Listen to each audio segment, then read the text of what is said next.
ये वही देश है जहाँ पर हर नागरिक को मुफ्त में ये हमारा वैक्सीन लगी। उसके बावजूद आप श्रीलंका देख लीजिए, पाकिस्तान देख लीजिए, हमारे साथ जितने भी यहाँ देश हैं, इनके महंगाई कहाँ पहुँच चुकी है। देखिए, हमारा जोगिंदरनगर में ये पहली बार ऐसा नहीं हुआ है कि किसी इंडिपेंडेंट एमएलए ने ज्वाइन किया और उससे कोई बड़ा भारी एक नुकसान हुआ रहा है। या देखिए, अगर पार्टी हमें निर्देश देती है तो हमारे परिवार ने पहले भी बिना किसी पावर के यहाँ पर कॉलेज का निर्माण करवाया, हमारे पिताजी ने हॉस्पिटल में बनवाया। मैं इस चीज़ को नहीं मानता हूँ कि टिकट और एमएलए बनने से ही आदमी विकास करवा सकता है। और हमें बचना भी चाहिए कि हम नहीं बोलें कि किसी ने विकास, हम सब ने विकास अपने लेवल में करवाया है। पर हाँ, ये बात ज़रूर है, मैं ये बात ज़रूर कहता हूँ कि भाजपा ने जोगिंदरनगर में सबसे ज़्यादा विकास करवाया है, भाजपा के कार्यकाल ने।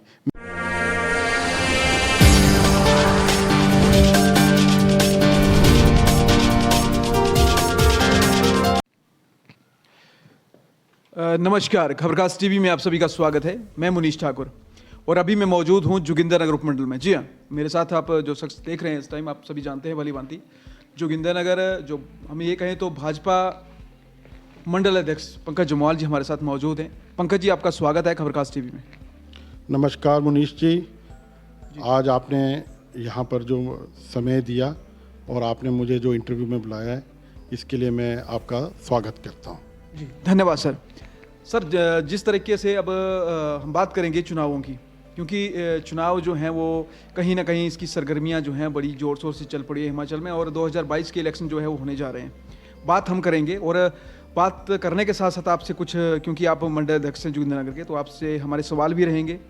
और जो भारतीय जनता पार्टी इस टाइम सत्ता में है प्रदेश में, देश में, तो दोनों तरफ से हम जो डबल इंजन सरकार है उसके रिलेटेड भी हम आपसे कुछ क्वेश्चन पूछेंगे।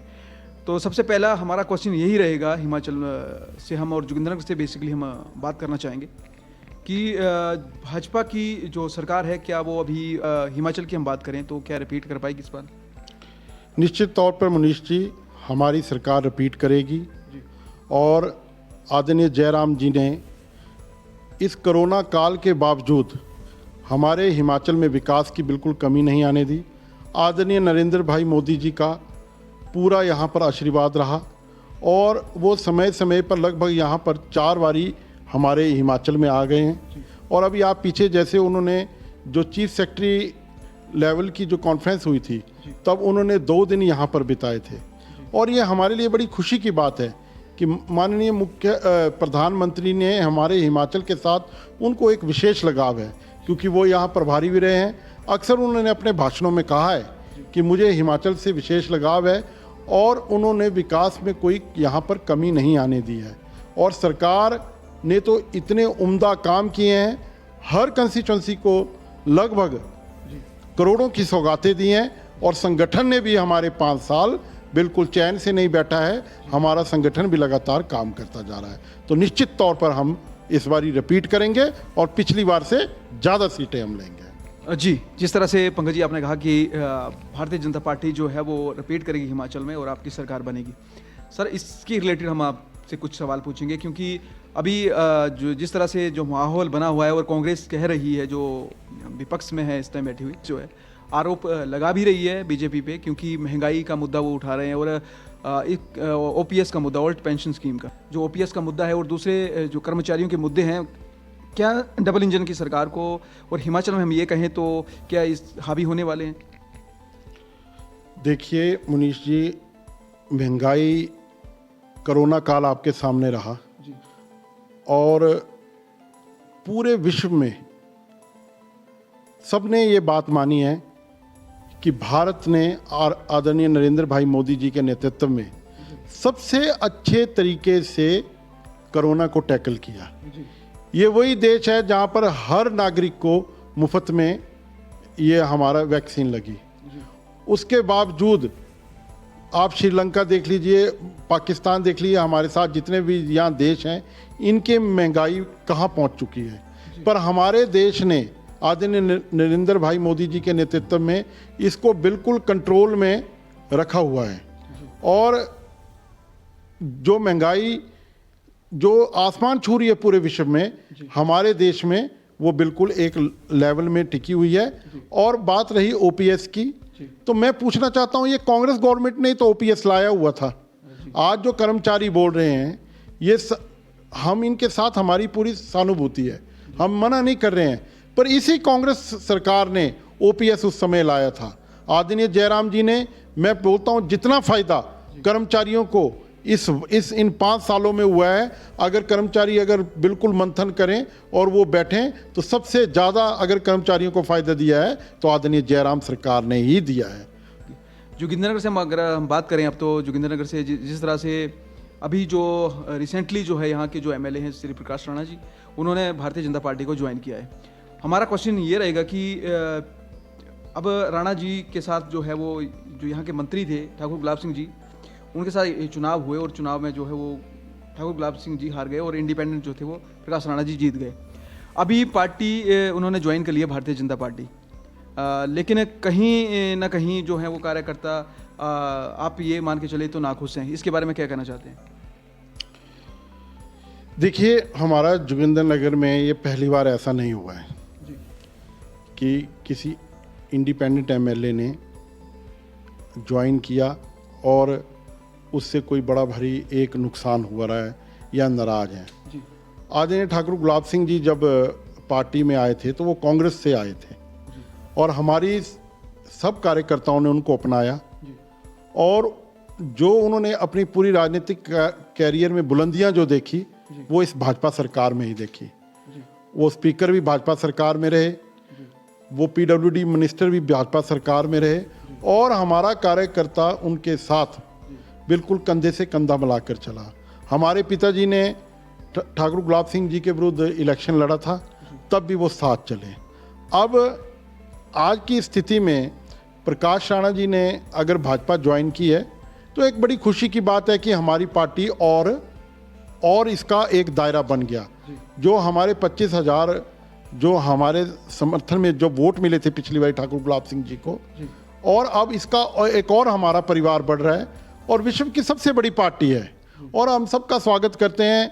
और आप पूरे हिमाचल में देख रहे हैं, होशियार सिंह जी ने ज्वाइन की, पवन काजल जी ने ज्वाइन की, लखविंदर राणा जी ने ज्वाइन किया और भी हमारे यहाँ पर ज्वाइन कर रहे हैं।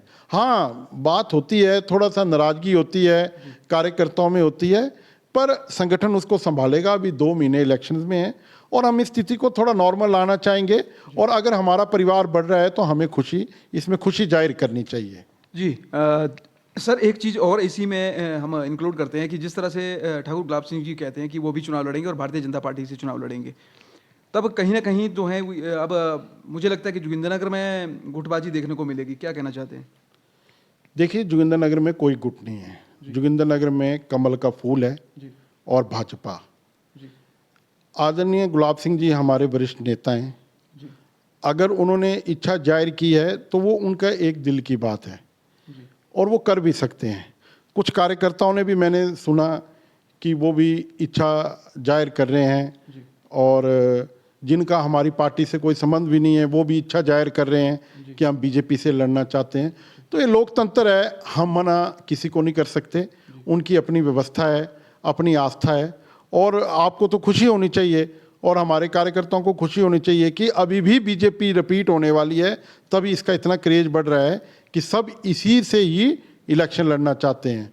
और हम तो सबका स्वागत करते हैं, जो लड़ना चाहते हैं वो एक मंच में आए और भाजपा के जयराम सरकार के उसमें गुण गाएं और हमारी संगठन को और मजबूत करें। जी सर, एक जिस तरह से जोगिंद्रनगर की बात चल रही है, जोगिंद्रनगर से हम एक चीज़ आपसे शेयर करना चाहेंगे और आपसे जानना भी चाहेंगे, क्योंकि जिस तरह से आप जोगिंद्रनगर में मंडलाध्यक्ष हैं, पहले आप महामंत्री रहे हैं, जिला महामंत्री रहे हैं और काफ़ी सारी जोगिंद्रनगर की जनता को आपसे उम्मीदें हैं। क्या इस बार हम ये मान के चलें कि आप भी बीजेपी के एक चेहरा हो सकते हैं जोगिंद्रनगर से?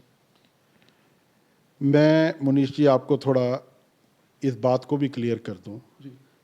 मैं देख रहा हूं कि सब बोल रहे हैं कि हम टिकट के लिए मांग रहे हैं।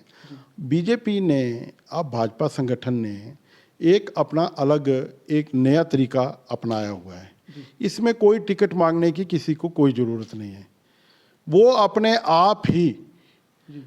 अपने आप जनता की आवाज़, सीआईडी की रिपोर्ट, अपने सर्वे उसमें वो देखते हैं, और जो लोगों की पसंद होगा, कार्यकर्ताओं की पसंद होगा, और जिसकी छवि साफ होगी, जो संगठन के लिए समर्पित होगा, उसको हाई कमान खुद अपने आप टिकट देगी। इसमें कोई मांगने की ज़रूरत नहीं है।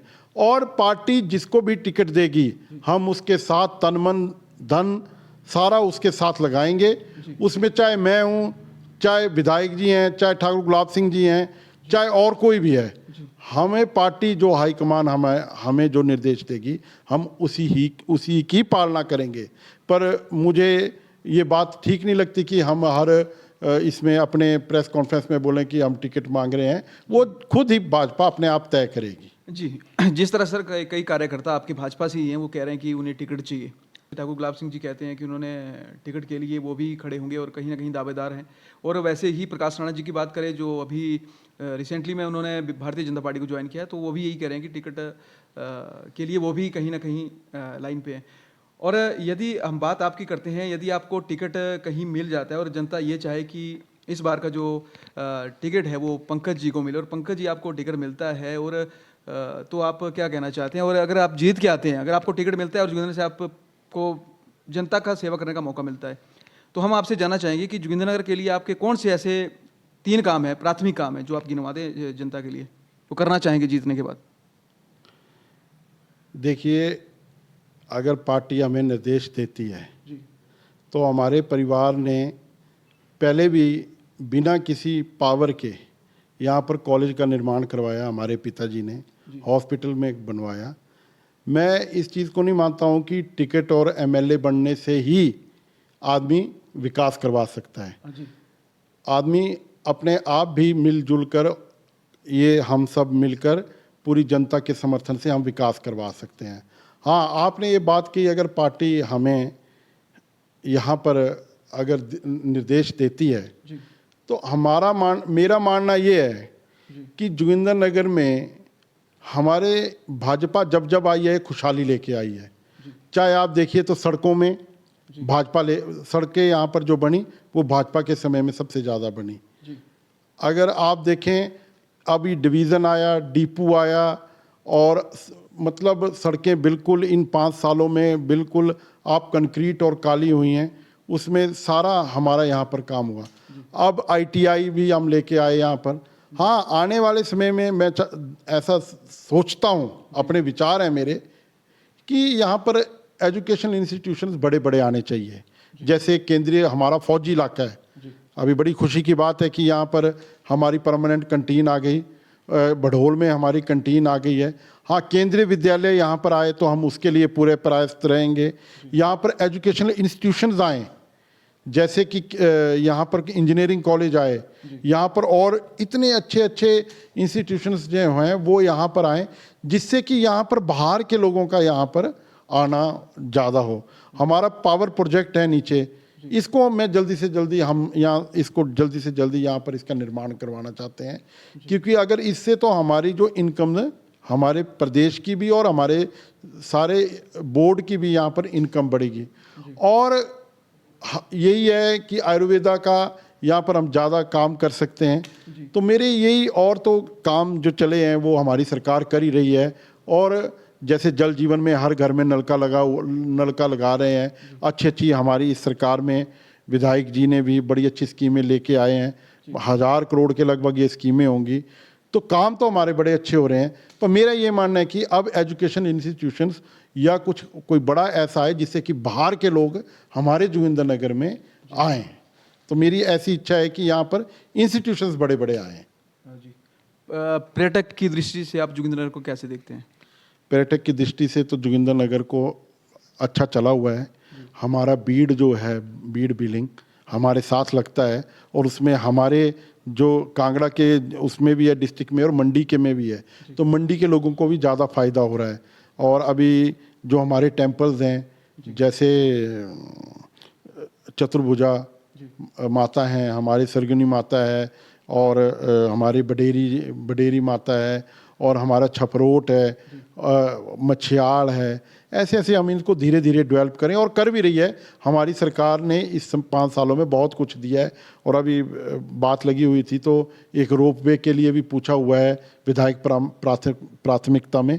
तो अगर वो भी काम होते हैं तो हमारा टूरिज़्म बढ़ेगा, और ये इससे बढ़ने से हमारे जोगिंदरनगर को भी फ़ायदा होगा। जी, बहुत अच्छे विचार किए। जैसे कि पंकज जी का यही कहना है कि अगर भारतीय जनता पार्टी अगर इन्हें मौका देती है, जोगिंदरनगर से टिकट देती है और जनता का आशीर्वाद इनको रहता है, तो इसके बाद इन्होंने कुछ काम अपने गिनवाए। सर, इन्हीं में से एक क्वेश्चन हमारा है, क्योंकि आपने कहा कि 5 सालों में बहुत काम हुए हैं।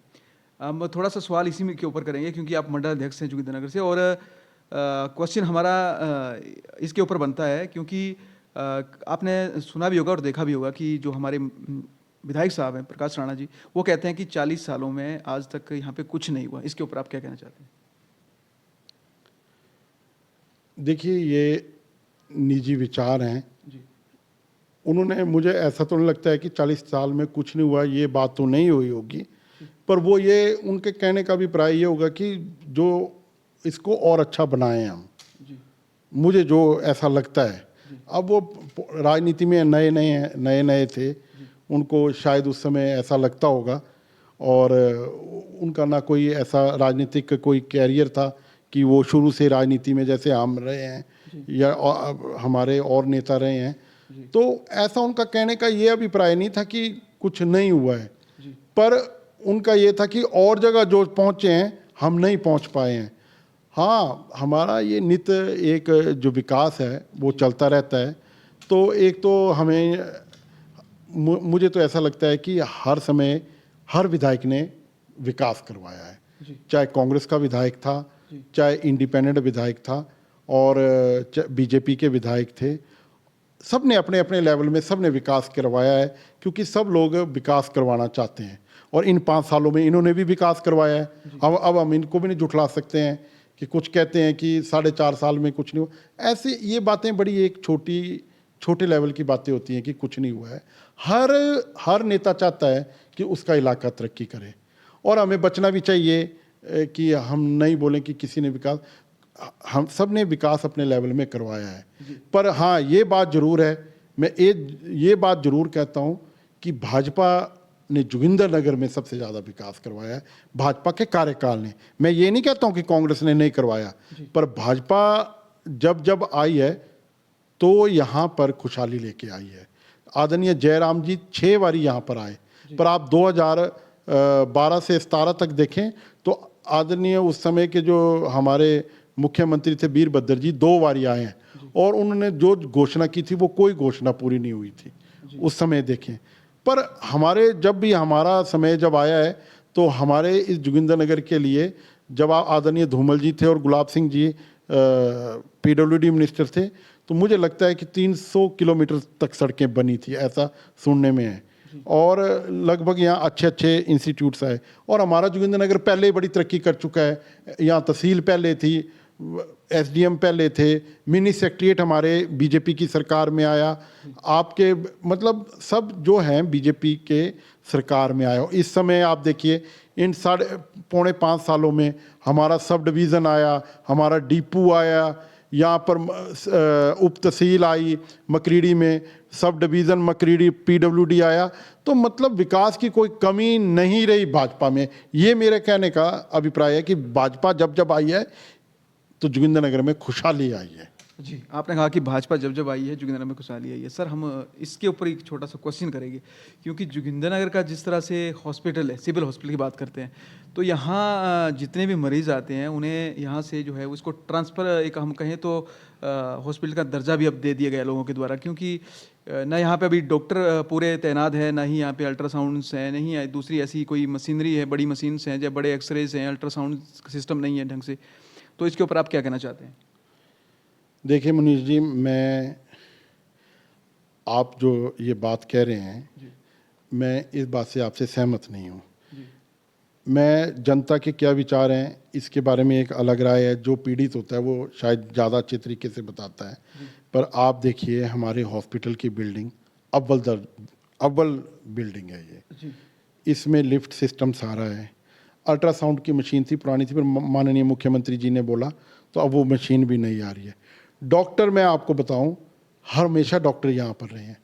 Child specialist, skin specialist, ortho surgeon हमेशा रहे हैं। अब बात ये है यहाँ पर हमारे 5-5, 6-6 मेडिकल कॉलेज हो गए हैं। जी वहाँ पर डॉक्टरों को कभी ले जाना पड़ता है, आगे चले जाते हैं, आ जाते हैं। पर ये कहना झूठ है कि हमारे समय में यहाँ पर ये रेफरल है। अब बीच बीच में सर लोग आरोप लगाते हैं कि यहाँ से रेफरल कर देते हैं और ये हॉस्पिटल जो है जैसे कुछ इंसिडेंट हमने भी देखे हैं कि अगर छोटी सी भी जैसे कोई इंजरीज है तो उसको यहाँ से सीधे ही टांडा रेफर करते हैं। देखिए जी, ये बात भी आरोप लगाए हैं, मैं आरोप को बोल नहीं सकता हूँ कि वो निराधार हैं, पर यहाँ पर लगभग इलाज होते हैं।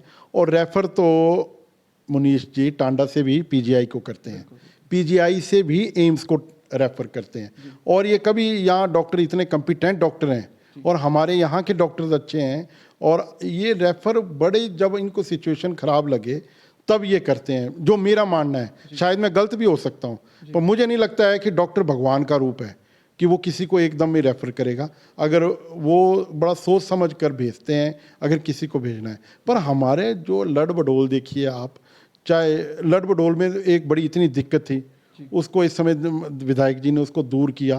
फिर वो ज़मीन का सारा कंट्रोवर्सी वो उसको दूर किया। फिर वहाँ पर डॉक्टर आए हुए हैं इलाके में। हाँ, थोड़ी सी कमी ज़रूर है, वो मैं उसको हम अपनी गलती मानते हैं। जैसे डॉक्टर्स के लिए रेजिडेंस नहीं है, तो हमने वो विधायक जी से बात की और मुख्यमंत्री जी से बात की कि हाँ हम रेजिडेंस अगर करेंगे। और अब आप आने वाले समय में देखिए, अभी हमारी सरकार रिपीट होगी, आपको यहाँ पर डॉक्टर्स को रहने के लिए जो रेजिडेंस बनेंगे उससे यहाँ पर डॉक्टर और भी यहाँ पर आएंगे। और हम चाहते हैं कि अच्छी और हमारी अच्छी यहाँ सुविधाएं मिले।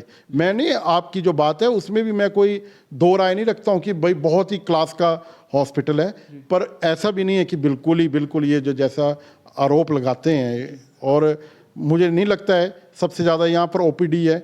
हमने आयुर्वेदा का 30 बेड का बना दिया है, तो वहाँ भी वो हमने काम शुरू किया है पंचकर्मा का, अब कर रहे हैं इसमें धीरे धीरे। अब डॉक्टर्स का मैंने आपको बताया, जो हमारे एमडी और अच्छे अच्छे डॉक्टर्स हैं उनको कभी हॉस्पिटल में ले जाया जाता है हमारे मेडिकल। मैं तो आदरणीय मोदी जी का और आदरणीय जयराम जी का धन्यवाद करना चाहता हूँ कि इतने अच्छे तरीके से वो मेडिकल कॉलेज चला रहे हैं। तो ऐसा अगर कोई कमी रही है तो निश्चित तौर पर हम आने वाले समय में उसको भी दूर करेंगे, ये मेरा मानना है। जी सर, बहुत बहुत धन्यवाद। बहुत अच्छे बात आपने कही है कि जिस तरह से आपने कहा कि इसमें सुधार किया जाएगा, तो ये बहुत ही अच्छी बात है, क्योंकि क्षेत्रवासियों के लिए वाकई ये सही सराहनीय कार्य होगा कि इसमें आप इम्प्लीमेंट करेंगे और अगर सरकार आती है भाजपा की तो आप इसमें सुधार भी करेंगे। सर बहुत बहुत धन्यवाद हमारे साथ जुड़ने के लिए। नमस्ते, आपका बड़ा बड़ा धन्यवाद, आपने जो मुझे इतना समय दिया। और आपका चैनल बहुत आगे तरक्की करे, ऐसी मेरी आप सबको ऐसी मेरी आर्थिक इच्छा है। धन्यवाद। जय भारत, जय हिमाचल। जी धन्यवाद सर।